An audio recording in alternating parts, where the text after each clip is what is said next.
Welcome dear friends, स्वागत करता हूं आप सभी का एक बार फिर से हमारे यूट्यूब चैनल टेक्निकल पॉइंट में। आज की वीडियो में लेके आ चुका हूं आप सभी के समक्ष थर्मल इंजीनियरिंग का एक और महत्वपूर्ण टॉपिक, जिसका नाम है कूलिंग सिस्टम। आज अपन समझेंगे कि कूलिंग सिस्टम क्या होता है, कितने टाइप का होता है और उसके टाइप को बड़े बेहतरीन तरीके से अपन डिस्कस करेंगे। लेकिन आप मुझे ये बताइए कि इंजन को कूल करने की आवश्यकता क्यों पड़ रही है। तो आप कहेंगे कि जो इंजन रहता है, इंजन के सिलेंडर में आग लगती है, मतलब कंबशन होता है, फ्यूल जलता है। फ्यूल के जलने से वहाँ पे गर्मी उत्पन्न होती है, तो आपका जो इंजन है वो गर्म हो जाता है। तो अगर आपका इंजन बहुत ज़्यादा गर्म हो गया तो जो मेटल है वो तो पिघल जाएगा, तो उसको ठंडा करने की हमें आवश्यकता पड़ती है, जिससे कि आपका जो मेटल है वो पिघले ना। इसीलिए हम क्या करते हैं, हमारे इंजन को कूलिंग देते हैं। इसे अपन क्या बोलते हैं, कूलिंग सिस्टम बोलते हैं। अब भाई आपको पता है कि आप इंजन को कूल करेंगे, तो कूल करने के दो तरीके बेसिकली होते हैं। अभी फिलहाल में कौन कौन से तरीके होते हैं?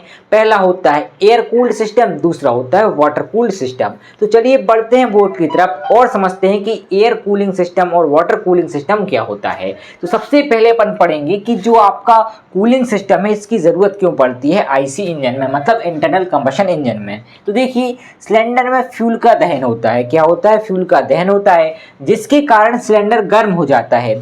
जब आपका सिलेंडर गर्म हो जाएगा, बहुत ज़्यादा गर्म हो जाएगा, जिससे क्या होगा, अगर ये जो आपका मेटल है जिससे इंजन बना है उसके मेल्टिंग पॉइंट से ज़्यादा टेम्परेचर अगर पहुंच गया तो आपका जो इंजन है वो क्या करेगा, पिघलने लगेगा। तो उसे बचाने के लिए अपन कूलिंग सिस्टम का यूज़ करते हैं।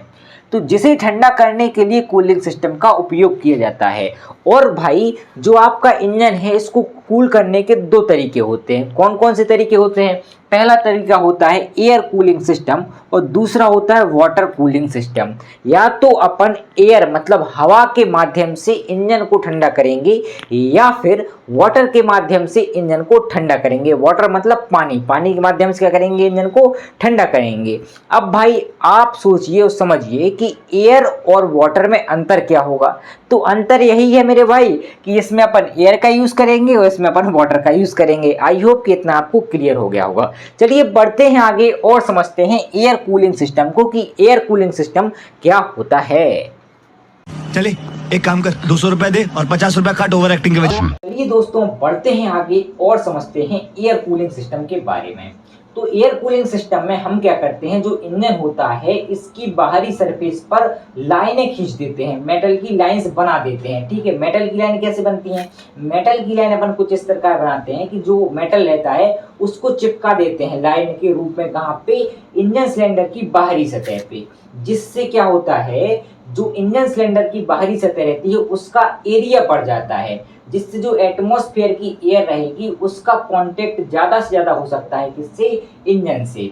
अब ज़्यादा से ज़्यादा आपकी एयर किससे टकराएगी? इंजन सिलेंडर से टकराएगी। और क्या होगा, ये जो एयर है ये ठंडी रहती है और जो आपका इंजन है वो गर्म रहता है। तो भाई हमें पता है जो हीट का फ्लो होता है वो हाई टेम्परेचर से लो टेम्परेचर की तरफ होता है।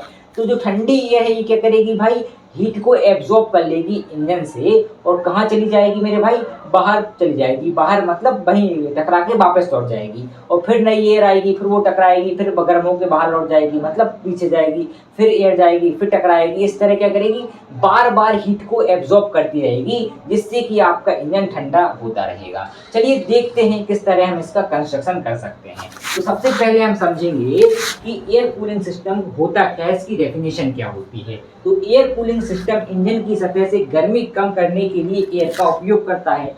अब होता ये है कि आपने ट्यूबलेस देखा होंगे, ट्यूबलेस में लाइक मोटरसाइकिल देखी होगी। तो मोटरसाइकिल का जो इंजन होता है उस पे लाइनें बनी होती हैं, पत्तियां कटी होती हैं कुछ इस तरह। ये आपका मान लीजिए सिलेंडर है, इस पे क्या बनी है, ये पत्तियां बनी हैं।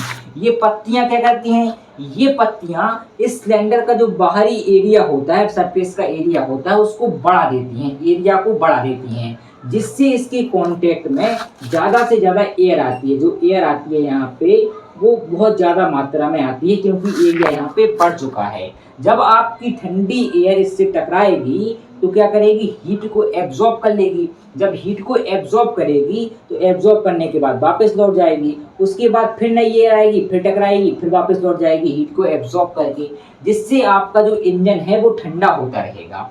और ये जो लाइनें होती हैं, जो पत्तियां होती हैं, इनको अपन क्या बोलते हैं, फिन्स बोलते हैं। क्या बोलते हैं मेरे भाई, फिन्स बोलते हैं। ये आपको पता होगा। जो आपका इंजन होता है, इस पे जो लाइनें खिंची होती हैं, इनको अपन क्या बोलते हैं, फिन्स बोलते हैं। ये कुछ इस तरह से वर्क करता है। अब चलिए बढ़ते हैं आगे और देखते हैं इसकी वर्किंग की थ्योरी को, किस प्रकार आप इसकी वर्किंग की थ्योरी एग्जाम में लिख सकते हैं। तो देखिए, इसकी वर्किंग की थ्योरी कोई ज़्यादा बड़ी थ्योरी नहीं है, बहुत ही छोटी सी थ्योरी है। जो मैंने आपको बताया है वही आपको एग्जाम में लिखना है, लेकिन आपकी सुविधा के लिए हम खुद एक बार इसकी डेफिनेशन लिख के बता देते हैं। डेफिनेशन मतलब इसकी जो वर्किंग है उसकी थ्योरी लिख के बता देते हैं। अरे टेंशन नहीं लेने का, अपुन है ना। चलिए दोस्तों, बढ़ते हैं आगे और समझते हैं एयर कूलिंग सिस्टम की वर्किंग की थ्योरी को, किस प्रकार आप इसकी वर्किंग की थ्योरी एग्जाम में लिख सकते हैं। तो देखिए, वर्किंग की थ्योरी कुछ इस प्रकार है। यह काम किस प्रकार करता है, यही वर्किंग की इसकी थ्योरी है। तो इंजन की बाहरी सतह पर क्या लगे होते हैं, फिन्स लगे होते हैं, जिसके कारण इंजन की बाहरी सतह का जो एरिया है वो बढ़ जाता है, जिससे ज़्यादा से ज़्यादा एयर कॉन्टैक्ट में आती है इंजन की बाहरी सतह के। जिससे क्या होगा, हवा इन फिन्स से गुजरती है। इन फिन्स से हवा क्या करेगी, टकराएगी, गुजरेगी, जिससे क्या होगा, ये जो हवा है ये क्या कर लेगी, हीट को एब्जॉर्ब कर लेगी। क्या करेगी, हीट को एब्जॉर्ब कर लेगी, जिससे आपका इंजन ठंडा हो जाएगा। क्या हो जाएगा, ठंडा हो जाएगा।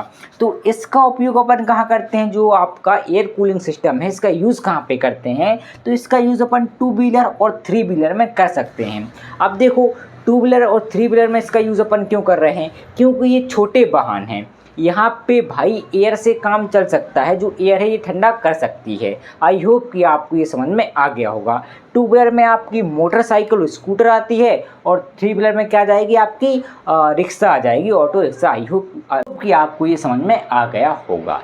चलिए चलिए चलिए, इतना तो आपको क्लियर है। अब देखिए, जो आपका एयर कूलिंग सिस्टम है इससे बेनिफिट क्या होंगे और जो इसकी हानियां हैं वो क्या होंगी, मतलब एडवांटेज और डिसएडवांटेज क्या होंगे। तो पहले अपन समझते हैं इसके एडवांटेज को। तो इसका पहला एडवांटेज ये है कि एक बहुत ही सरल विधि है। यहाँ पे अपन ने कुछ और ऐड नहीं किया, अपन ने क्या कर दिया, यहाँ पे फिन्स लगा दिए हैं। कहाँ पे लगा दिए हैं, इंजन की सिलेंडर की बाहरी सतह पे अपन ने क्या लगा दिए हैं, फिन्स लगा दिए हैं, जिससे ये कूलिंग कर रहा है। यहाँ पे कोई अलग से अपन ने पार्ट नहीं लगाया है। तो ये क्या है, एक सरल तरीका है, एक सरल सिस्टम है। और दूसरा क्या है, इसकी कॉस्ट बहुत कम होती है भाई। क्यों होती है कॉस्ट कम, क्योंकि यहाँ पे अपन क्या कर रहे हैं, मेटल की जो फिन्स है वही तो लगा रहे हैं, कोई ज़्यादा हैवी मटेरियल तो लेके नहीं आ रहे हैं अपन कि यहाँ पे लगाने के लिए। तो ये क्या है, आपकी कॉस्ट इफेक्टिव है। तो ये इसके क्या होते हैं, बेनिफिट होते हैं, एडवांटेज। तो इसके डिसएडवांटेज क्या होते हैं, उस पर आप रिसर्च कीजिएगा, क्योंकि रिसर्च करना आपका काम है। यहाँ पे आपको सारी चीज़ें मैंने बता दी हैं, आपको केवल और केवल रिसर्च करनी है कि जो एयर कूलिंग सिस्टम है इसके डिसएडवांटेज क्या होते हैं। ये आपके लिए होमवर्क है। आई होप कि आपको आज की वीडियो में जितने भी टॉपिक मैंने समझाए हैं बड़े अच्छे तरीके से क्लियर हो गए होंगे। तो आज के लिए इतना ही, मिलते हैं अगली वीडियो में, तब तक के लिए थैंक्स फॉर वॉचिंग।